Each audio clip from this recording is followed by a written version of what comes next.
Hello, hello! Andito po tayo sa Barangay Fortuna. At dahil nga naliit na ang ilog, ay kaya naman po pwede na po kayong dumayo din ng liguan. Ayan, madami pong mga floating cottages.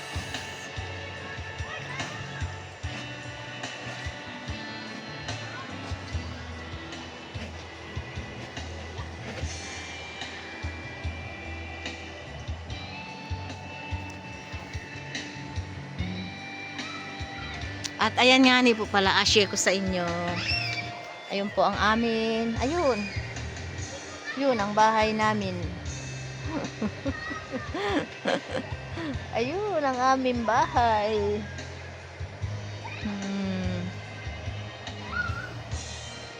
Ayun yung aking apo. Sobrang nag-e-enjoy sa paliligo.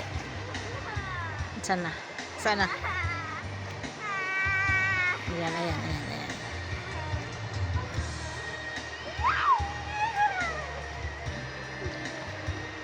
Bibe, mauwi na tayo. Tayo na, mauwi na tayo. Mauwi na. Tayo na, tayo na. Abutin tayo ng dilim sa gabi. Dilim sa gabi, dilim sa daan.